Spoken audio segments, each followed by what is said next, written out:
2025-2027 yillarda O'zbekiston Respublikasining ijtimoiy va ishlab chiqarish infratuzilmasini rivojlantirish chora-tadbirlari to'g'risidagi Prezidentning qarori qabul qilingan bo'lib, ayni paytda qaror ijrosi bo'yicha qurilish ishlari avj pallaga kirgan. Qoraqalpog'iston Respublikasida 11 kilometr uzunlikdagi avtomobil yo'lida qurilish ishlari davom ettirilmoqda. Manzilda bo'lgan muxbirimiz jarayonlardan xabar qiladi. Ayni paytda qurilish ishlari qizg'in davom etayotgan. Bir paytlar ko'plab haydovchilarning e'tiroziga sabab bo'lgan mazkur avtomobil yo'li Nukus shahrini Xo'jayli tumani bilan bog'lovchi avtomobil yo'li sanaladi. Ko'rib turganingizdek, manzilda quruvchilarning qo'liga tegmasdan ishlamoqda.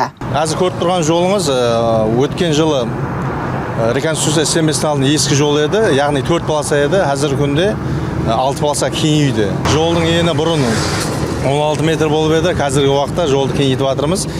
22 metr bo'ladir.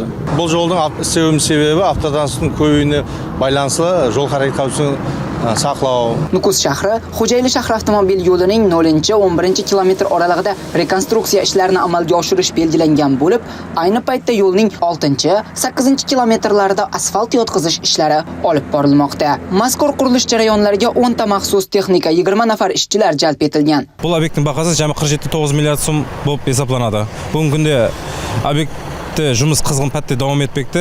2025 yılın birinchi yarim yilligida foydalanuvga topshiruv rejalashtirilgan. Ishonamizki, mazkur yo'l ta'mirlanishining tugashi nafaqat manzillarni, balki ko'ngillarni ham yaqin qiladi. Safarlar esa bexatar bo'ladi. Zafarbek Artiqbayev, Miros Davletbayev, Ovoz informatsion dasturi uchun Qoraqalpog'iston Respublikasidan.